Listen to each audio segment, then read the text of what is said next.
করছেন। যতক্ষণ পর্যন্ত তারা বিশ্বকে নিয়ন্ত্রণ না করছে, বিশ্বকে শাসন না করছে, তারা ক্ষান্ত হবে না।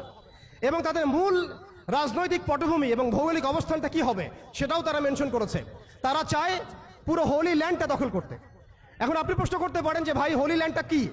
উত্তর হচ্ছে, হোলি ল্যান্ড হচ্ছে সেই জায়গা ইরাকের ইউফ্রেটিস নদী থেকে শুরু করে মিশরের নীল নদ পর্যন্ত।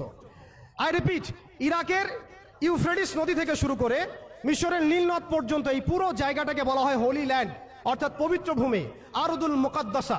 কোরআনে বলা হচ্ছে আরদুল মুকাদ্দাসা, ওদের স্ক্রিপচারে বলা হচ্ছে হোলি ল্যান্ড। তাদের মিসাকে ইহুদিরা বলছে মিসায়া, এবং খ্রিস্টানরা নাসারারা বলছে অ্যান্টিক্রাইস্ট। যাকে আমরা চিহ্নিত করছি সে হচ্ছে মাসিহুদ দাজ্জাল। তারা এই হোলি ল্যান্ডটাকে স্বাধীন করতে চায়। তারা মিশরের নীল নদ থেকে শুরু করে ইরাকের ইউফ্রেটিস পর্যন্ত পুরো জায়গাটাই দখল করতে চায়। আপনারা যদি মনে করেন গাজা দখল করার পর তাদের এই হামলা থেমে যাবে, আপনি ভুল করছেন। তারা ততক্ষণ পর্যন্ত ক্ষান্ত হবে না যতক্ষণ পর্যন্ত তারা হোলি ল্যান্ডটা দখল না করছে।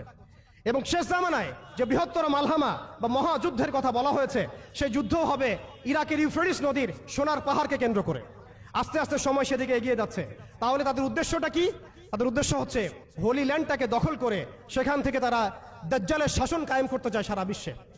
কারা চায়? জায়নিস্টরা চায়। এই ডটসগুলো যদি আপনি মিলাতে না পারেন এবং শুধু বাইরের চোখ দিয়ে আপনি দেখেন, ভিতরের চোখটাকে অন্ধ রাখেন, আপনি এই ওয়ার্ল্ডের জিও পলিটিক্স বুঝতে পারবেন না।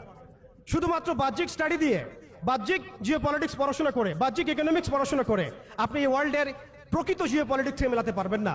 অর্থাৎ সামনে আসছে দাজ্জালের শাসন, যেটা নবী সাল্লাল্লাহু আলাইহি ওয়াসাল্লাম ইরশাদ করেছেন যে মাসিহুদ দাজ্জাল এই ইহুদিদেরকে নিয়েই এই বিশ্বকে শাসন করবে 40 দিন।